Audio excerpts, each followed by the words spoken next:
Welcome back to Vinay भटक्या. आपण चाललो आहे ठाणे टू कन्याकुमारी रोड ट्रिपला.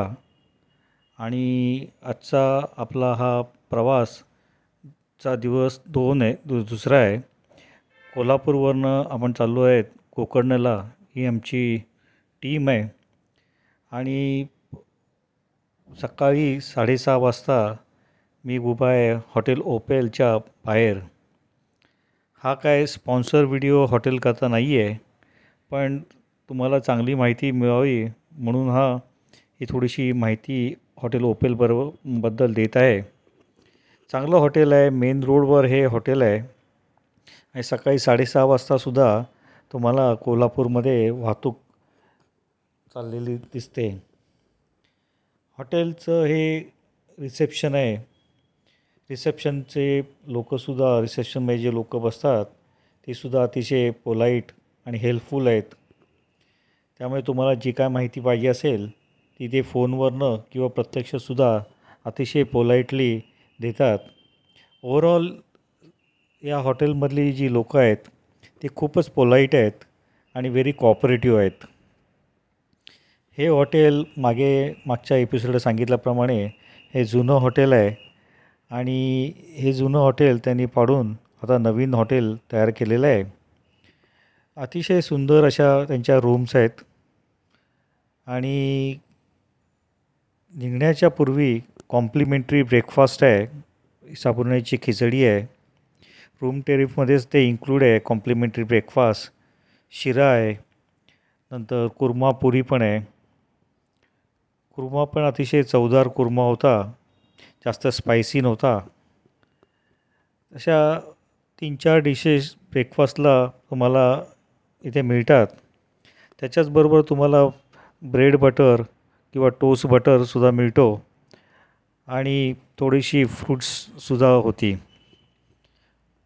आपण आता निघालेलो आहे कोल्हापूरवरनं गोकर्णाला. हॉटेलमध्ये हे सगळं दिसतं. कोल्हापूर टू गोकर्ण हे साधारण 330 किलोमीटरचा प्रवास दाखवतं आहे गुगलवर. आणि 6 ते 7 तास दाखवतं आहे. पण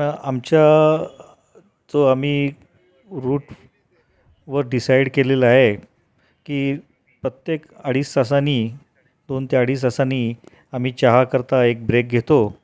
नंतर लंच ब्रेक पण होणार आहे आणि संध्याकाळचा चहा किंवा स्नॅक्स करता पण ब्रेक होईल.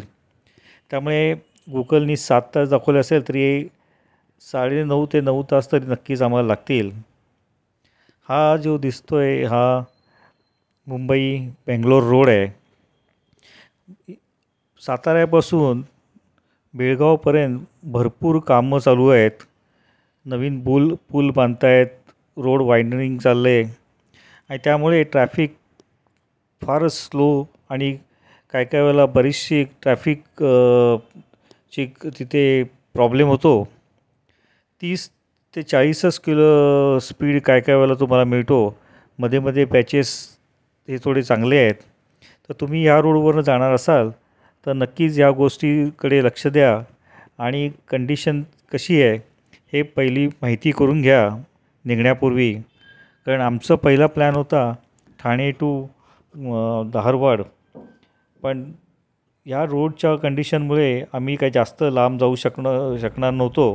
त्यामुळे कोल्हापूरलाच हे घेतलं. आमचा मागे आत्ता आपण बघितलं तो बलवंत जोशी होता, शिरीष होता आणि शैलेश आमचा ड्रायव्हिंग करत होता. आता रोड सुंदरच आहेत काय ठिकाणी. तर असं वाटतं की आपण लगेच पोचू, पण असा विचार करता करता लगेच तुम्हाला 1-2 डायव्हर्शन मिळतात आणि तुमचा स्पीड 20 ते 30 किलोमीटरपर्यंत जातो. रोड चांगला आहे आणि मला वाटतं अजून एक 6-7 महिन्यांनी किंवा वर्षांनी हा रोड नक्कीच मोठाच्या मोठा होईल आणि आपण 80 ते 90च्या स्पीडनी आरामात तिथून जाऊ शकू. आता आपण चाललो आहे बेळगावच्या दिशेने, कारण धारवाडला पुढे जाऊन राईट टर्न घ्यायचा आहे. त्यामुळे थोड्याच वेळात बेळगाव येईल.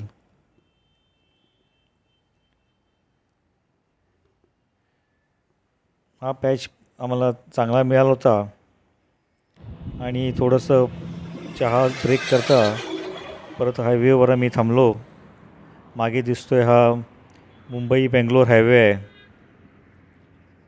कधी कधी पेट्रोल करता डिझेल भरण्याकरता सुद्धा थांबावं लागतं. बघा रस्ता आता हा जो तयार झालेला रस्ता आहे किती सुंदर दिसतोय. पण थोडं पुढे गेल्यानंतर बरीच कामं आहेत. त्यामुळे जेव्हा हा रस्ता तयार होईल तेव्हा खरंच सुंदर रस्ता तयार होईल. एक 6-7 महिने. हा शैलेश आहे आणि बलवंत जोशी आहे तिकडे. ते टायरमधले दगड काय असेल तर काढण्याचा प्रयत्न करतायत. थांबल्यानंतर दरवेळी काय काय आम्ही चेक करतच असतो. वाटेमध्ये तुम्हाला अशा 2-3 नद्या पण दिसतात आणि सुंदर असा हा ब्रिज आहे. ब्रिजवर थांबता येत नसल्यामुळे हा व्हिडिओ गाडीमधूनच काढलेला आहे. खूप मोठी अशी नदी आहे. आता मला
रसम किंवा सांबार आणि 2 भाज्या असतात. हे काही फोटोग्राफ्स तिथे उभे असताना आम्ही काढून घेतलेले आहेत. हा शिरीष आहे आणि मागे दिसते हे हॉटेल होतं. आम्ही इथे लंच घेतला. बघा परत सामानाची व्यवस्थित अरेंजमेंट करतायत. आणि हा जो रस्ता दिसतोय हा धारवाडवरनं गोकर्णला जाणारा रस्ता आहे.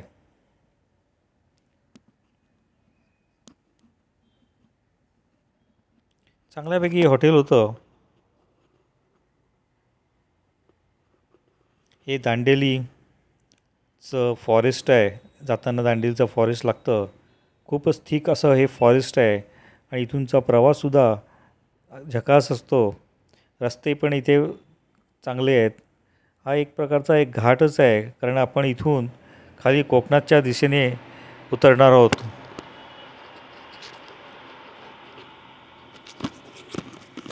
हे बघा हे दांडेलीचं जंगल आहे. खूपच थिक आणि ग्रीनरी आहे. खूपच ग्रीनरी अशी या जंगलामध्ये आहे. त्यामुळे ड्रायव्हिंगला सुद्धा मजा येते.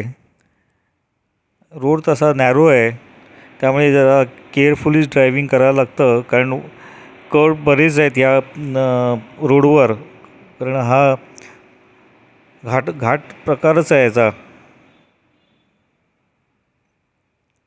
आम्ही इथे सुद्धा 1-2 वेळा थांबलो. इथे सुद्धा थोडी हॉटेलं कमीच आहेत या रोडला.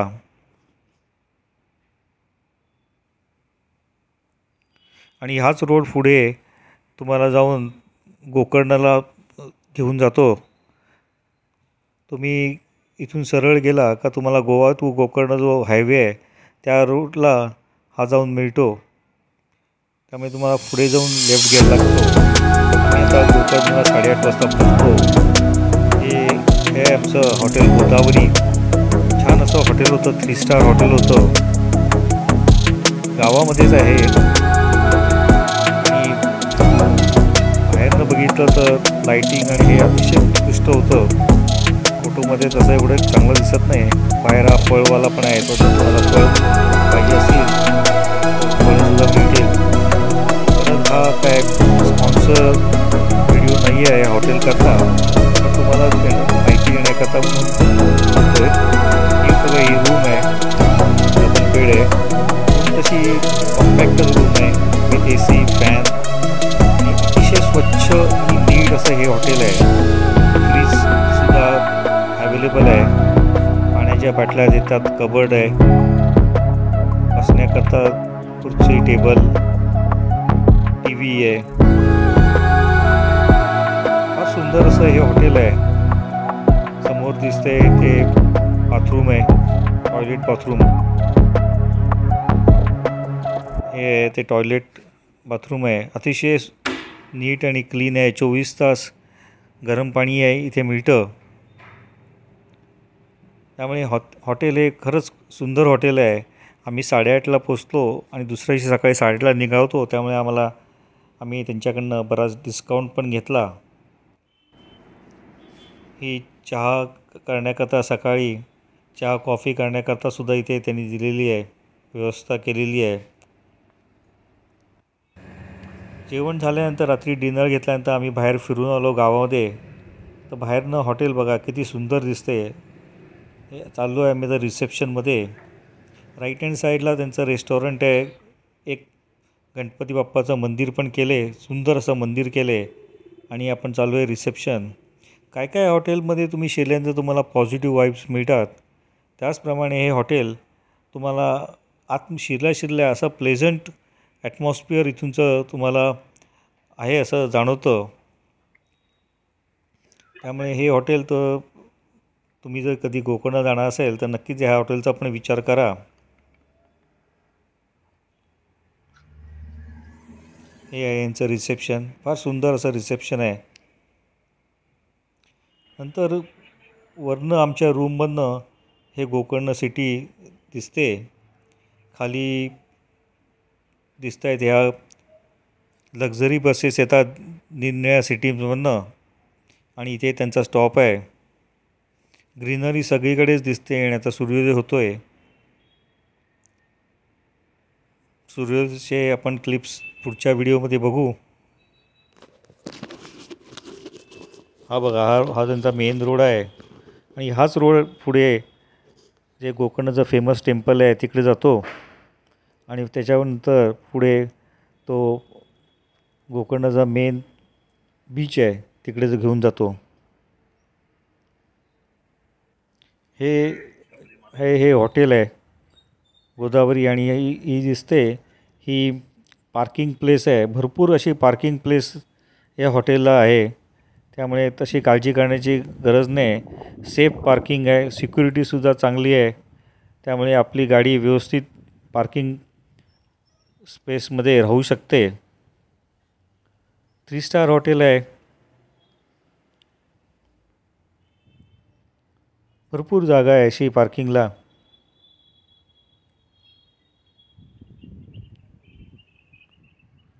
ब्रेकफास्टसुद्धा आम्ही इथे घेतला. तो कॉम्प्लिमेंटरी ब्रेकफास्ट आहे आणि साऊथला नेहमीप्रमाणे तुम्हाला इडली, वडा, सांबार, उत्तप्पा, मसाला डोसा हे नेहमीच मिळणार आहे. यांचं कॉम्प्लिमेंटरी ब्रेकफास्ट 4th फ्लोअरला होता. खूपच चांगलं असं बसण्याची व्यवस्था आहे आणि बऱ्याचशा डिशेस असल्यामुळे तुम्ही हेवी ब्रेकफास्ट करून पुढचा प्रवासाकरता निघू शकता. आता आम्ही आमची गाडीचं सामान सगळं भरून गाडीची साफसफाई करून निघण्याच्या तयारीत आहोत. भल्या थोडंसं साफसफाईचं चालू आहे काम. दररोज सकाळी उठल्यानंतर थोडंसं गाडी साफ करायला लागते, ग्लासेस त्याच्या. हे गोदावरी हॉटेल दिसते.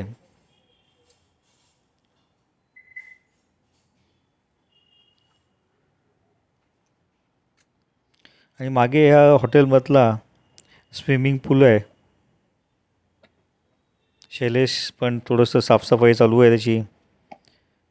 हा स्विमिंग पूल आहे हॉटेलचा, 3 स्टार हॉटेल आहे आणि स्विमिंग पूल पण अतिशय सुरेख असं स्विमिंग पूल आहे ते. तुम्हाला जर वेळ असेल तर नक्कीच तुम्ही स्विमिंग पूलमध्ये पण जाऊ शकता. आम्हाला बिलकुलच वेळ नव्हता, कारण सकाळी 8:30 वाजता आम्हाला पुढच्या प्रवासाकरता निघायचं होतं.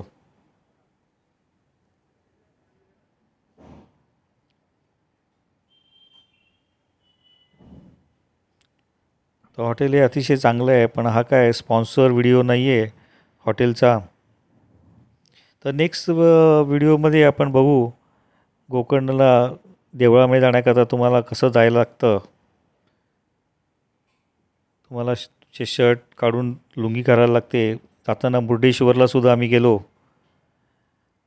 तर असा होता हा दिवस 2. Thanks for watching. Please subscribe, share and like my video. आता दुसरा व्हिडिओ आपण तिसराचा पण घेऊन येऊ. तोपर्यंत bye bye, take care, thank you.